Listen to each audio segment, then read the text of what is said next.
And now, it's 10 a.m. Let's just get down to it. And it's time for your sports fix. Strap yourselves in, folks. From two guys who have covered the teams you're passionate about for years. We are professionals. This is Jake Scott and Ben Anderson on 97.5 The KSL Sports Zone. Wait, tell the people about the music is coming your way.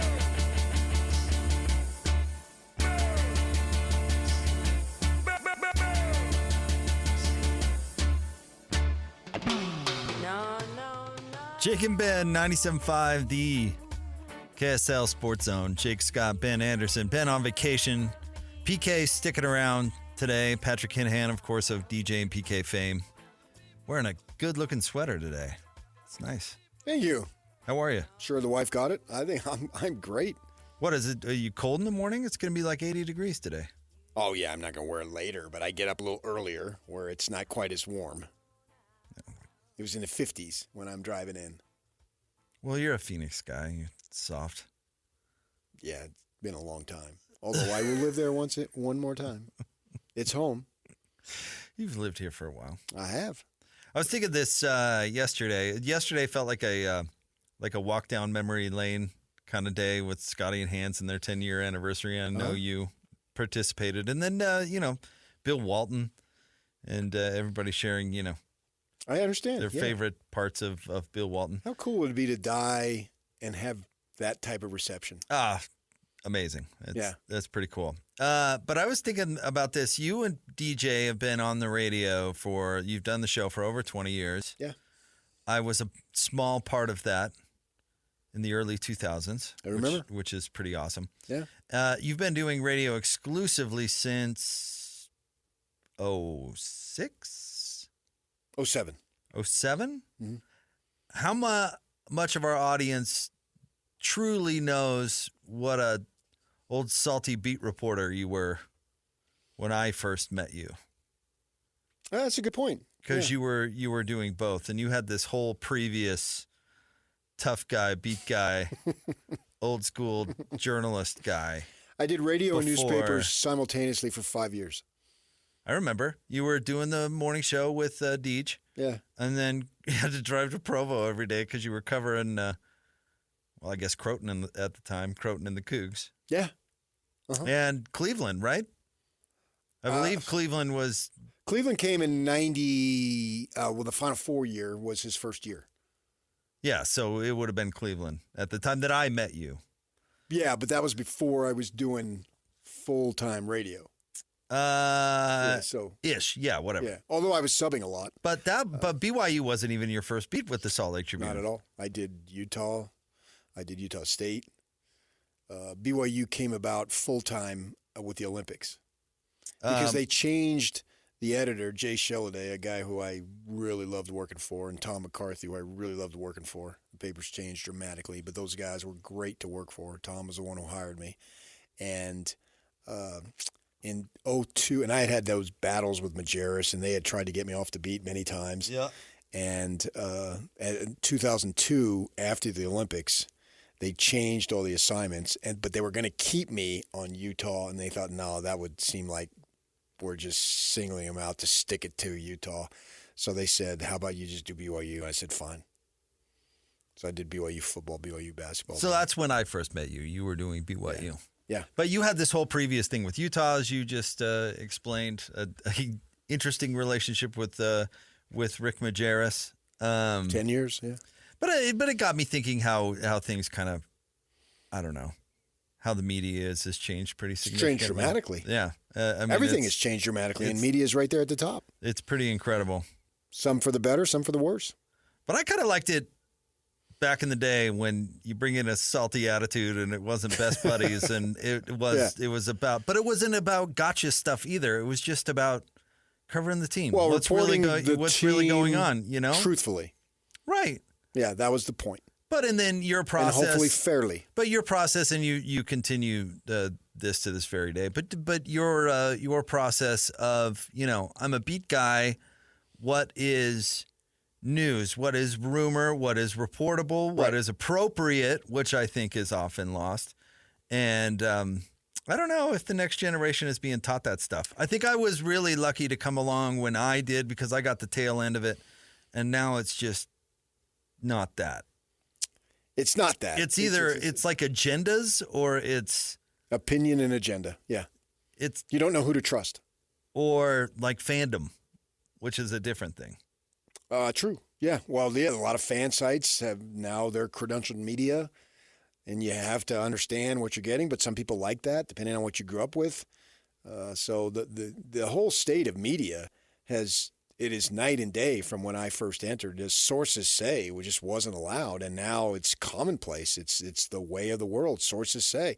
I mean, Dick Hoops Weiss, guy's been in this business for over 50 years, puts out a thing that he's heard that there's Big 12 or Big 10 ACC discussions with Utah, and then Utah comes out yesterday and says, no, that's not true, and it's irresponsible. I get that because. Maybe there have been discussions, but our talks, hey, what's up? Is that a discussion?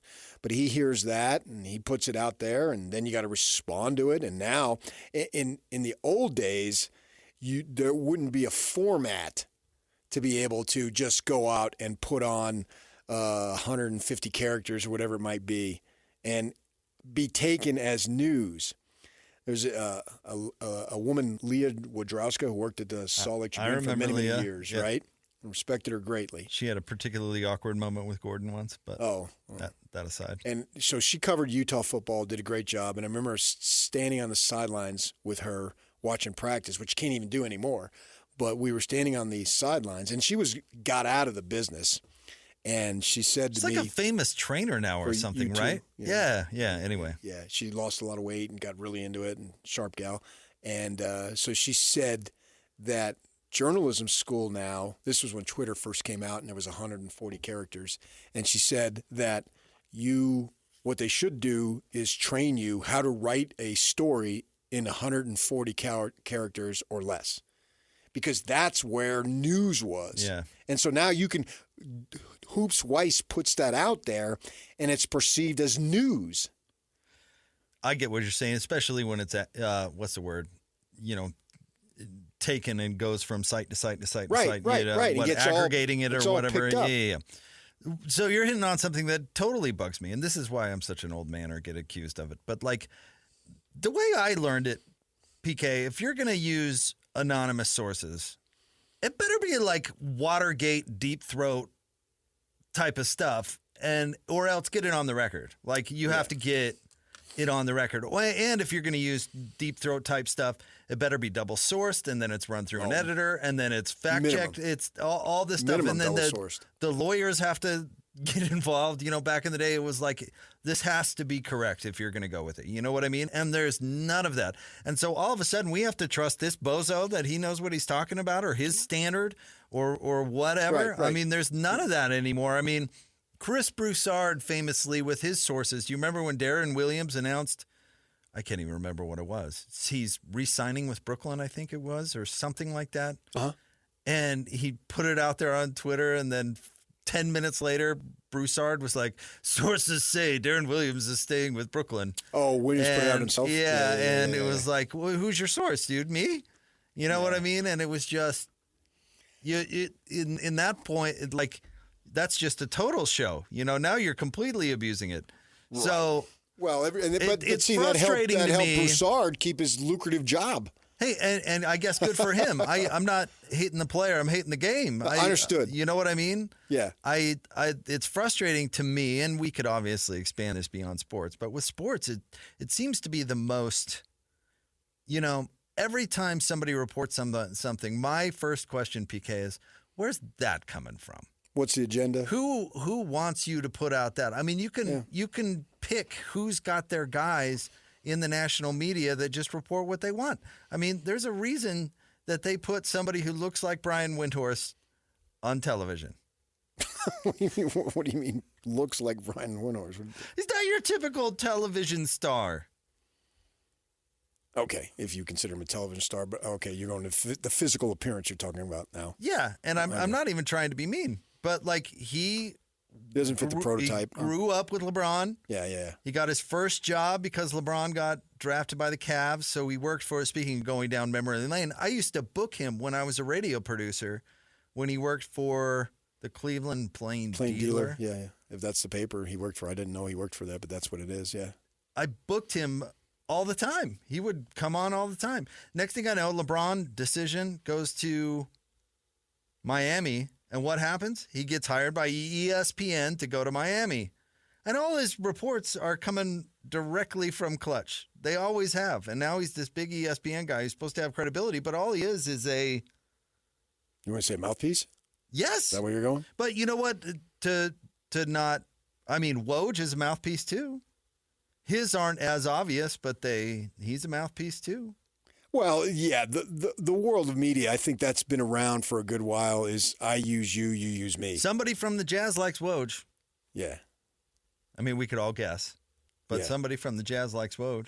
Right. Because the beat guys aren't breaking that stuff anymore. No. Well, they want the bigger bang. And so you get someone who's a national dude.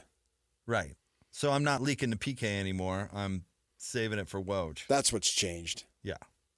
Yeah, that you would go locally, and then that's why I wouldn't want to be a beat person now, because you're competing with far more than you used to, because they can have access to these guys. And he comes into town and greases them a little bit. I've seen it. I've known the guy for 30 years.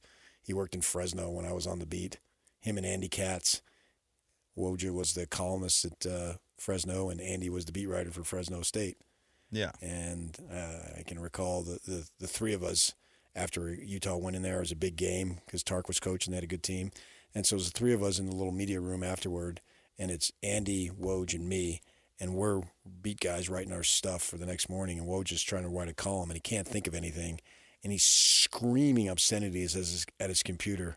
And I had known Andy because he'd worked in Albuquerque, and so I got to know those guys pretty well. And I look over at Andy, and he looks at me. We catch each other's eye, and we're both trying to hide back the laughter. Yeah. Because Woj is screaming obscenities because nothing has come to him. He's a total writer's block, and time is ticking. Yeah, right.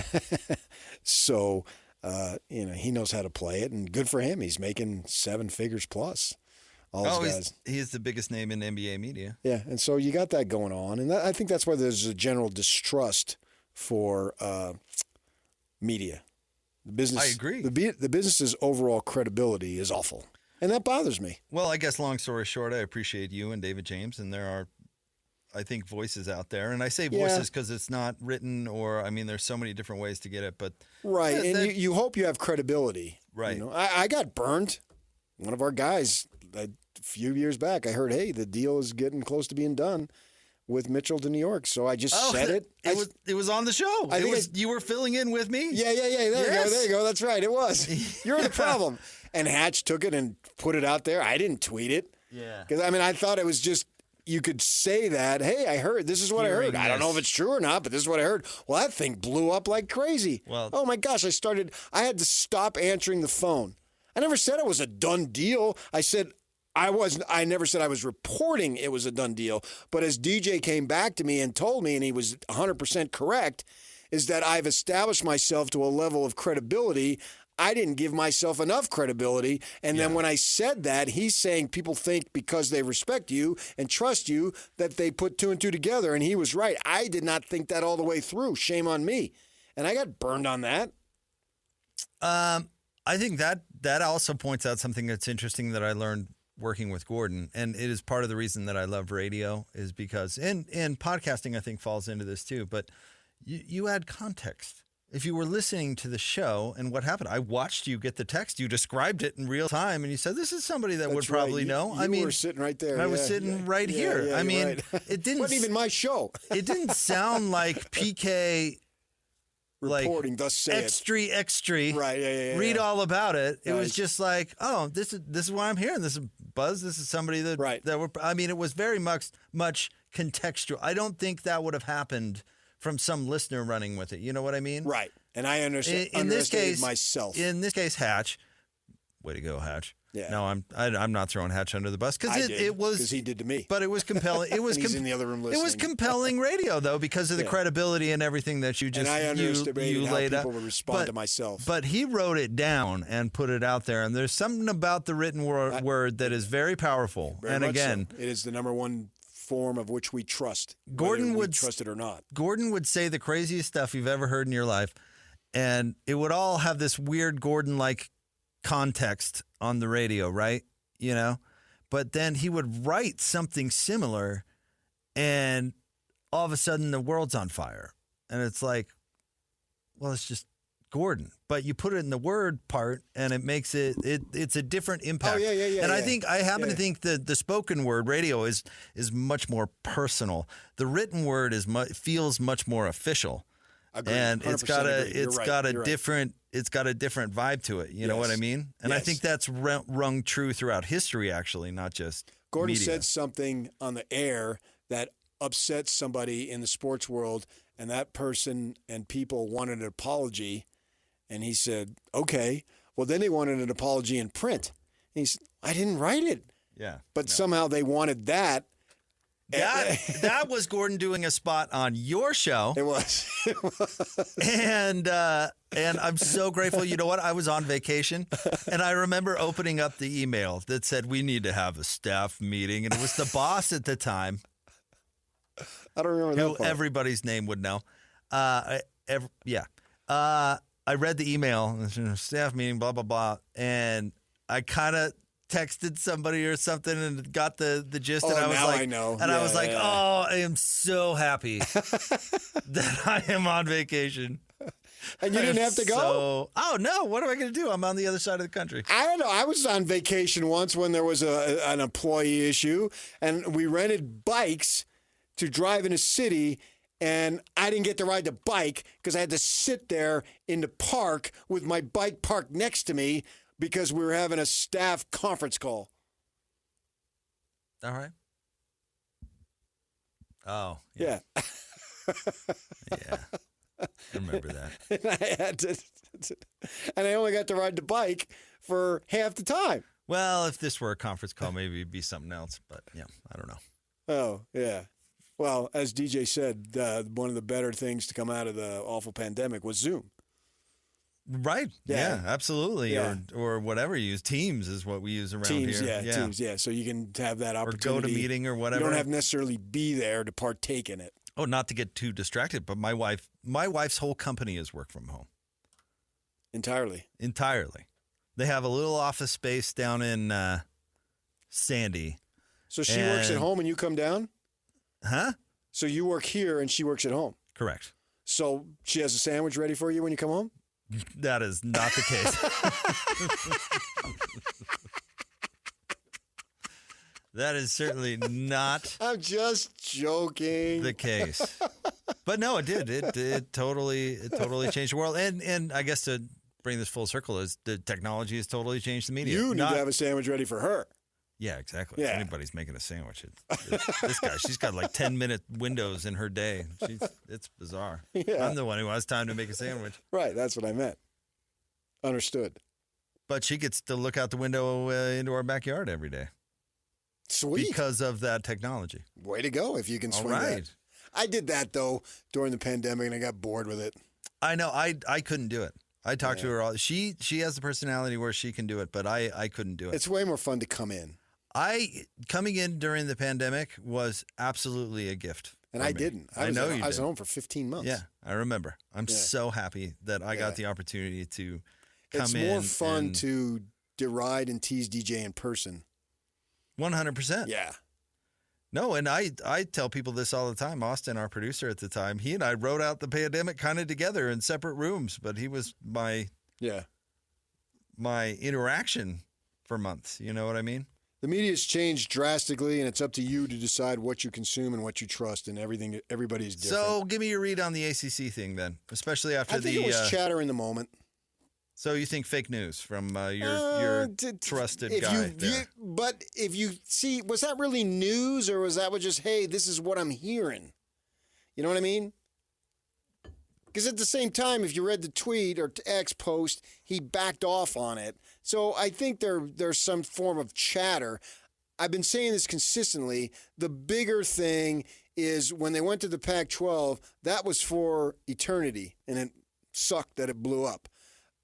The Big 12 is not, nor can it be. Because once there is a division of the folks that are on the right side and the folks that are on the other side, it's illegitimate if Utah is not on that side. They belong playing big-time football, right? Sure, whatever that is anymore. Right. That's to be discussed. And Kyle Whittingham has spoken about this repeatedly. But it ain't the ACC. No. Yeah. No. That's why I'm saying there was chatter. Yeah. But it's going to, my point is, the Big 12 is not a lifetime destination. You hear, oh, this is my dream home. I'm going to live in it till they carry me out in a box. Right? That's what the Pac-12 was. Well, in the decade plus, 13 years or so, everything blew up. Yeah. But where is it then? The Big Ten? Well, I think it's some form of that. I don't know what.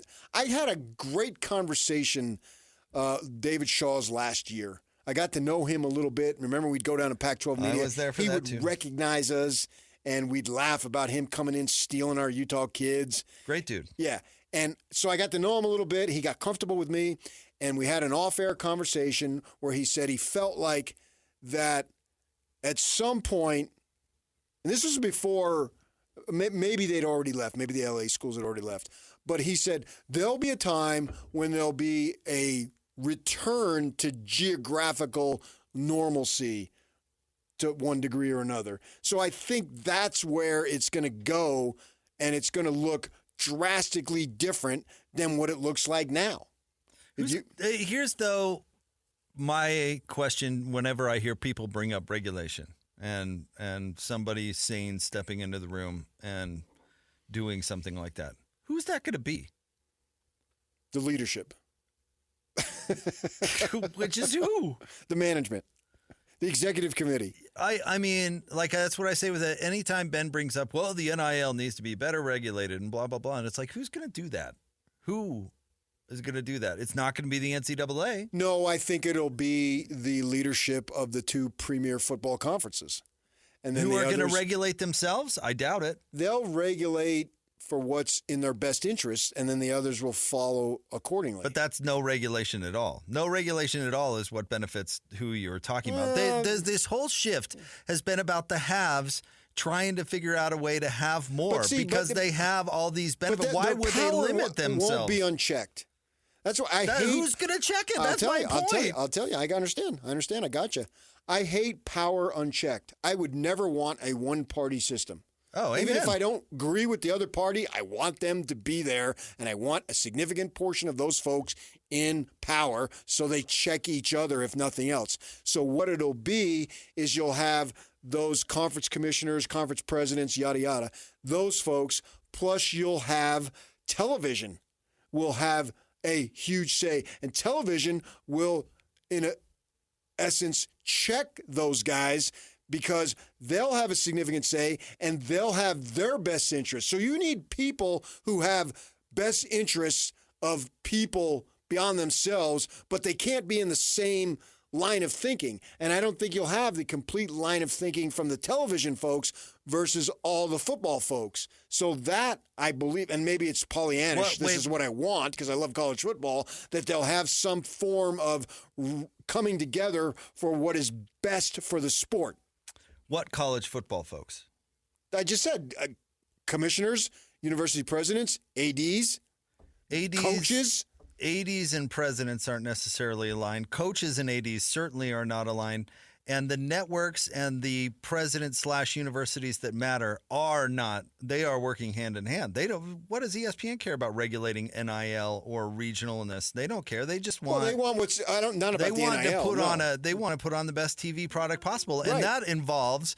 That involves West Coast time slots out here. Why Utah played so many games approaching 8:30 because it was a good product. So you can't just have everybody over there and then these schools over here, they're going to receive pressure from their elected officials. Wait a second, man. We need more schools out here to balance it. We do not need our tennis and water polo teams traveling all over the country, because in 5 and 10 years, we're going to find out there's going to be studies shown of the negative effects on these young people having to get on planes all the time to go play a sport that nobody gives a crap about. And here's my cynical take for you, because I don't agree with you about television networks, but you mentioned a word there, politicians. They're the ones that could actually do it, and I just don't have any faith in that happening. But there'll be such a surge. I hope so. It's like, I hope so. Who regulated steroids in baseball? They didn't want to do it, but they were forced to do it. Sure. The public outcried. I agree with you. I don't. There's no. Joe Blow, 250 utility hitter, is hitting 47 home runs. The public didn't want that, so it corrected itself. Except for the only one in the public who's grumpy or currently on this radio show. Everybody else seems to not care.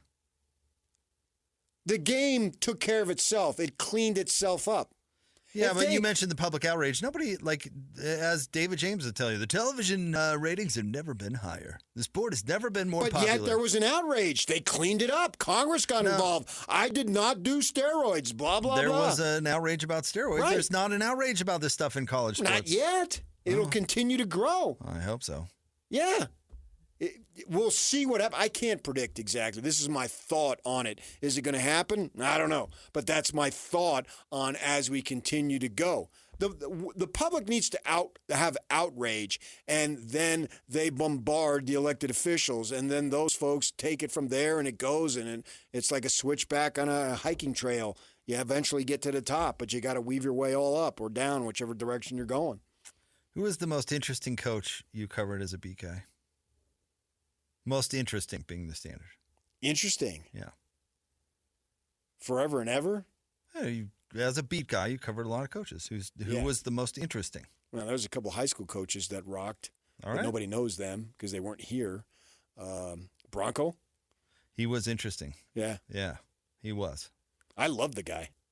Oh, I enjoyed every interaction I had with him. If you asked him a good question, he'd give you a good answer. If he respected you, he treated you like gold. The character he created was just kind of weird. Agreed. Yeah. But no, Bronco, that's a good answer. Yeah. Thank you. Okay. I appreciate you. Sure. You're the best. All right, that's PK. We'll have more coming up next, 97.5, the KSL Sports Zone. It's time to break down the biggest stories of the day. Let's go.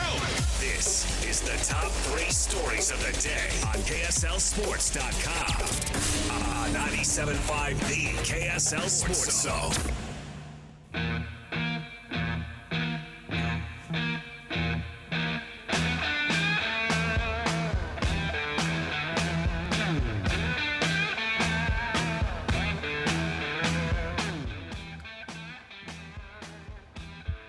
Jacob Bid, 97.5, the KSL Sports Zone.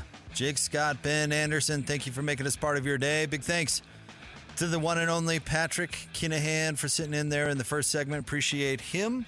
We're going to talk to Jeremiah Jensen coming up at the top of the 11 o'clock hour from JJ and Alex and, of course, KSL Channel 5. We love Jeremiah. In fact, we love him so much that we're going to let him participate in What You Got Wednesday today. So we're moving What You Got Wednesday to about, I don't know, Christian, what do you say, like 11:15? You think? Let's do 10 after. 10 after, so we have enough time to do it? Oh, yeah. And one of them we're really going to have to scrape.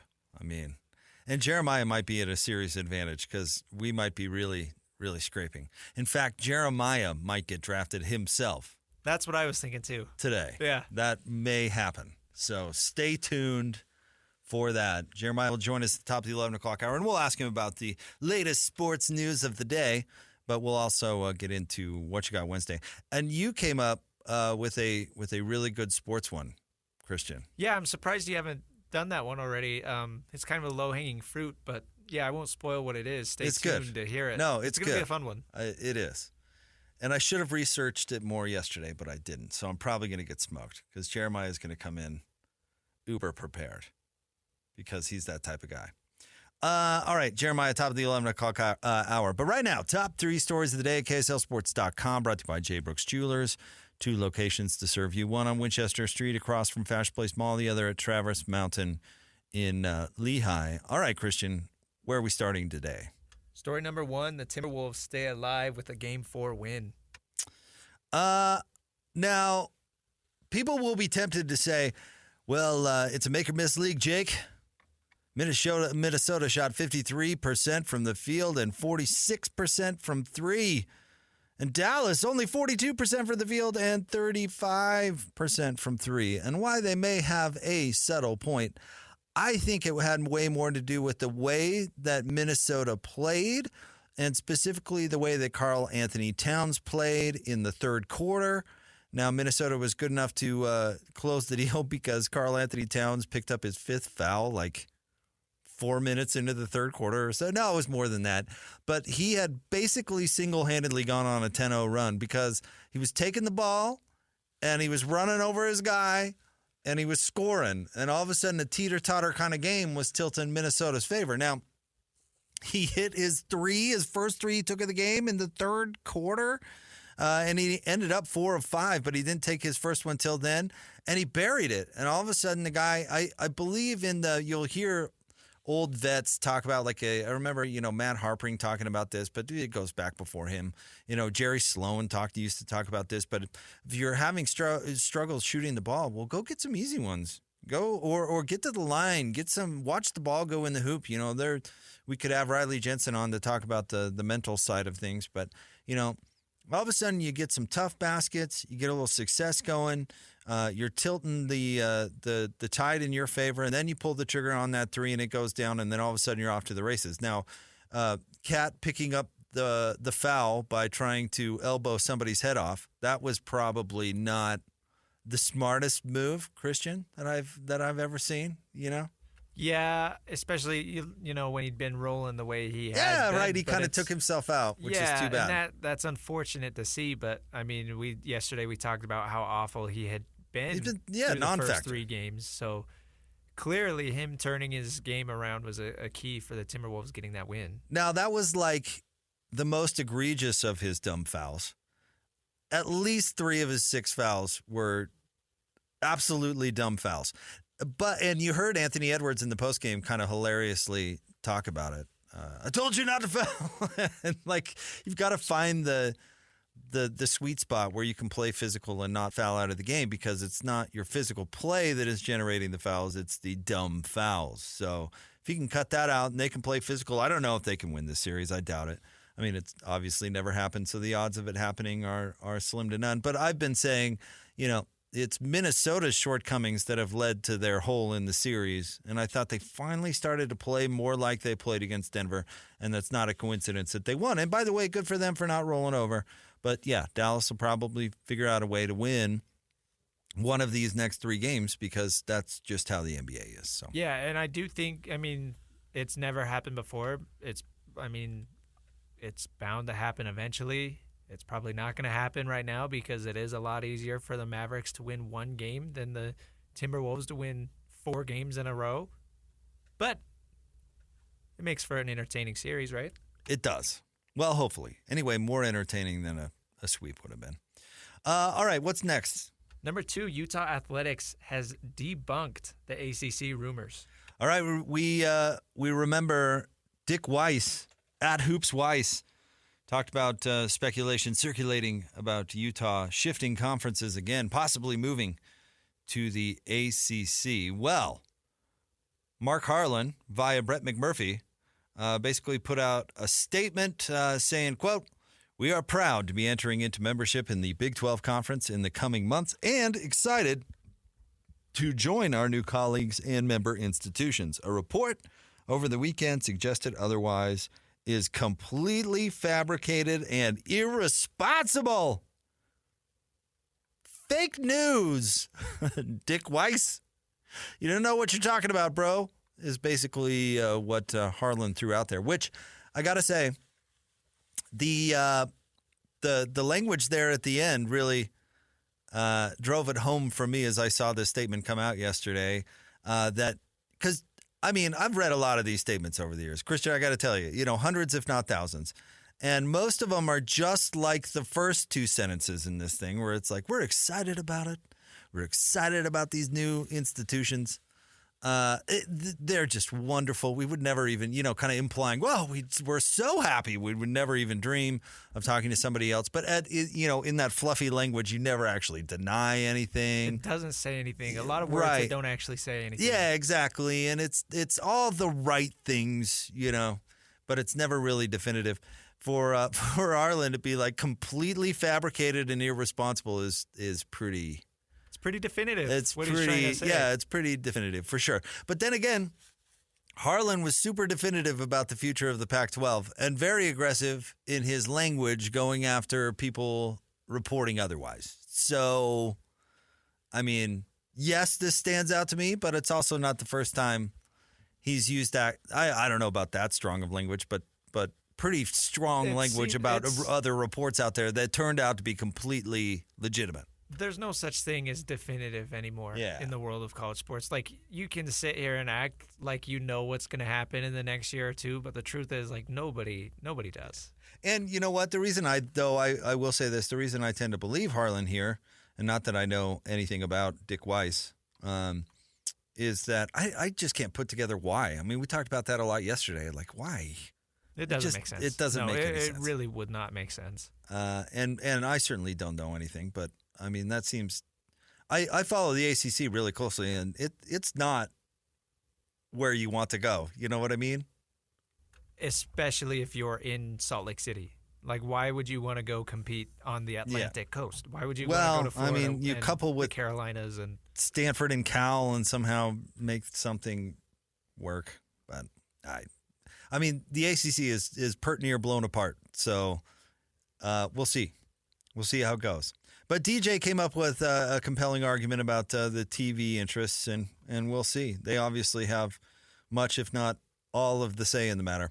All right, what's next? The Jazz are rumored to be shopping that number 10 overall pick. All right, Bleacher Report is reporting, and I'll just read right from the Utah Jazz are looking to find instant impact players this summer. Michael Scotto of Hoops Hype reported the Jazz are expected to explore trading the number 10 pick in the 2004 NBA draft and some of their future first-round picks for star talent. That's in quotes. The movement is reportedly at the behest of Jazz owner Ryan Smith, who wants the team to start competing. And Michael Scotto has actually been on this show before. He's good. He's good at what he does. I find it interesting that he put star talent in quotes. Who are you quoting there, Michael? Yeah, and that's... And then he mentions Ryan Smith. It's at his behest, which, all right. What does a star player mean? That's so vague. Like, is that Brandon Ingram? Like, is that something higher than that? I do think it's interesting, though, that they mention Ryan Smith, because then you get into the territory of should owners be involved in front office decisions like this.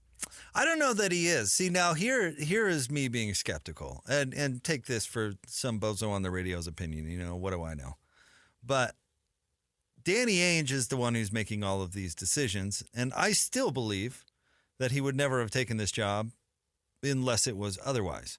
However, Ryan Smith is an active owner, but he's also an owner who's concerned about, and again, pure speculation, but his image and the image of the team. So, you especially after all the controversy so far. Yeah. So you get a report out there that says, like, oh, the owner is really concerned, wants to start winning, and wants to be competitive, which actually is not untrue. I mean, what NBA owner out there doesn't want to be competitive? Especially you know what Ryan I mean? Smith, who grew up a Jazz fan. And is very absolutely. So it's not even like that's necessarily dishonest. I just don't think, in fact, it's not dishonest at all. But I don't think he's the one actually deciding. I think Danny Ainge. He's going to pick his moment, and then he's going to go for it. And I think that's as true today as it was yesterday. So I actually think that this is serving a different purpose. I don't think it's any news. You're telling me that if the Jazz could land a star player, the number 10 pick would be in play? Well, yeah. That's true. Yeah. That's a good point. Like anybody who listened to the end of season presser that Danny H put out, the big game hunting thing. Right. And he mentioned that they don't really want to bring 3 additional under 20-year-old players onto this already extremely young roster. Like, yeah, this isn't He's not anything- lying. Right. Yeah, that's not new. It's, it's what you brought up, though, is it the meddlesome owner? Because that usually ends badly. I don't think so. I think it's an owner who is very much visible. And you are that as the owner of any sports franchise. You're very much visible, and your opinion very much matters in things that actually don't pertain to sports sometimes. But Larry Miller used to come on the station weekly, and it was must-listen radio because the owner of the team is making commentary about the team. And in Larry's case, it was always very emotional, and it was very pro-Jazz, and Larry himself wasn't afraid to be critical, but in a kind of a I expect a lot out of you kind of way, not like a hater kind of way, but like a proud father, like a proud father kind of way, as cliche as that sounds. But Larry was very much visible, and his opinion was very much relevant, But Larry, even though he was more hands-on than people probably knew, Larry also got out of the way and let his basketball people make the best basketball decisions. And he'd get involved in things like his contract negotiations with his star players and that sort of stuff. But, outside, scouting, talk to guys like Richard Smith that worked for him for years and how they were allowed to do their job and that sort of thing. And Jerry always used to talk about it. But it didn't make him – he's not hiding in the shadows. I mean, he was very much the face of the franchise, and his opinion very much mattered. And it was always very pro-Jazz and very much fan – he used to listen to. I used to do these post-game shows for the Jazz, even though we weren't the home of the Jazz, and we do it after home games. And Larry would come up and talk to me about the show I had, which was amazing, which was incredible. And he'd be like, "I think you were way wrong about this and this and this," but it was very much the like. He's engaged in the conversation. I'm engaged in the conversation, yeah, like that sort of thing. It was not. But anyway, the point is that Ryan Smith's opinion matters. That's probably Ryan Smith's opinion. That's the best opinion to get out to Jazz fans because they're feeling the exact same way. But the point of hiring somebody like Danny Ainge is somebody who's going to do it right, because Ryan's also, and again, not to speak for the man, but not lying when he says his ultimate goal is to win a championship. So what do you got to do to win a championship? You hire one of the best general managers to do it, and you empower him to do it. And so I still think that's the score of the game. But it doesn't surprise me that Ryan Smith would say, yeah, we're trying to win. I believe he very much believes that. But it is very much not news to say, well, the 10th pick could be in play if a star player could be landed. Well, yeah, you don't say. Keith Smith was on yesterday. I mean, he talked about it a little bit, that him and his guys over there at the show he does, they think there could be some big trades this summer. Yeah. So, yeah, if there are, the Jazz are going to be in play. Right. Keith was great, by the way. You can go back and podcast that. He's always really good. All right, we're way over. We'll get to more coming up next. Don't forget Jeremiah Jensen at the top of the 11 o'clock hour. It's Jake and Ben. No Ben today. He'll be back next week. 97.5, the KSL Sports Zone.